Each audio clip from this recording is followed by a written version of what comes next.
గుంటూరు జిల్లా ప్రత్తిపాడు సామాజిక ఆరోగ్య కేంద్రాన్ని ఎమ్మెల్యే బూర్ల రామాంజనేయులు ఆకస్మిక తనిఖీ చేశారు. ఆ సమయంలో వైద్యులు ఎవరూ విధుల్లో లేకపోవడంపై అసహనం వ్యక్తం చేశారు. వైద్యులు మొద్దు నిద్ర వీడాలని, లేకపోతే చర్యలుంటాయని హెచ్చరించారు.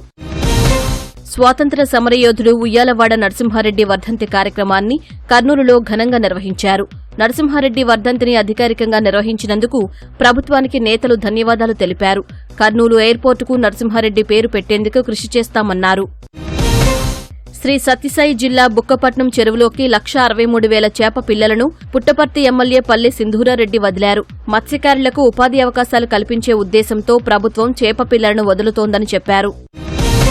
కిడ్నాప్ దాడి కేసులో తెనాలి వైసీపీ కౌన్సిలర్ అహ్మద్ బేగ్ను పోలీసులు అరెస్టు చేశారు. ఈ నెల 5న మస్తాన్వలి అనే కార్పెంటర్ను కిడ్నాప్ చేసి అహ్మద్ బేగ్ దాడికి పాల్పడ్డారు. ఈ కేసులో మరో 2 నిందితులు పరారీలో ఉన్నట్లు తెలిపారు.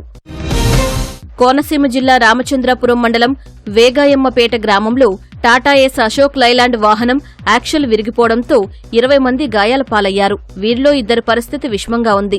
క్షతగాత్రులను మంత్రి వాసంశెట్టి సుభాష్ పరామర్శించారు. వారికి మెరుగైన వైద్యం అందించాలని వైద్యులను ఆదేశించారు. వైఎస్సార్ జిల్లా జమ్మలమడుగులో బైక్ చోరీలకు పాల్పడిన 2 దొంగలను పోలీసులు అరెస్టు చేశారు. వారి నుంచి 2,50,000 విలువైన 7 ద్విచక్ర వాహనాలను స్వాధీనం చేసుకున్నారు.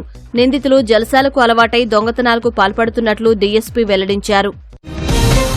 అనంతపురంలో సైబర్ నేరాలపై అప్రమత్తత, అవగాహన కల్పించే ప్రచార ఆటోలను ఎస్పీ జగదీష్ ప్రారంభించారు. ఇప్పటివరకు ప్రచార ఆటోల ద్వారా 450 గ్రామాల్లో అవగాహన కల్పించామన్నారు. సైబర్ మోసగాళ్లు బెదిరింపులకు పాల్పడితే సమాచారం ఇవ్వాలని కోరారు. శ్రీకాకుళం జిల్లా మందసలో వాసుదేవస్వామి కళ్యాణ మహోత్సవం కమనీయంగా సాగింది. దేవదేవుని వైభవాన్ని జీఆర్ స్వాములు ప్రవచనాల్లో వినిపించారు. భక్తులు అశేషంగా హాజరై విరాళాలు అందజేశారు. అనంతరం గరుడ వాహనంపై శ్రీ భూసమేత వాసుదేవస్వామిని ఊరేగించారు.